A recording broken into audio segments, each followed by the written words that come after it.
কৃষ্ণ এসে দাঁড়িয়েছে। শিশুপাল যেই কৃষ্ণের দিকে তাকিয়েছে, শিশুপালের একটা চোখ ঠিক করে বেরিয়ে গিয়েছে আর দুটো হাত খুলে পড়ে গেছে। সুতস্রাবা বুঝে নিয়েছিলেন যে কৃষ্ণের হাতে আমার ছেলের মৃত্যু হবে, তাই সুতস্রাবা বলেছিল, বাবা তুই যেন আমার ছেলেকে হত্যা করিস না।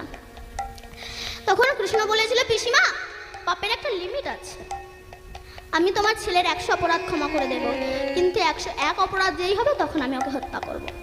তাই আমার ভগবান বলছে, যেই না 100 অপরাধ হয়ে গেল, ভগবান বলে সাবধান শিশুপাল। শিশুপাল কোনো কথা শুনলেন না। যেই না 101 অপরাধ হয়ে গেল, তখন ভগবান সুদর্শন চক্রকে আহ্বান করে শিশুপালের গলা থেকে দ্বিখণ্ডিত করে দিল।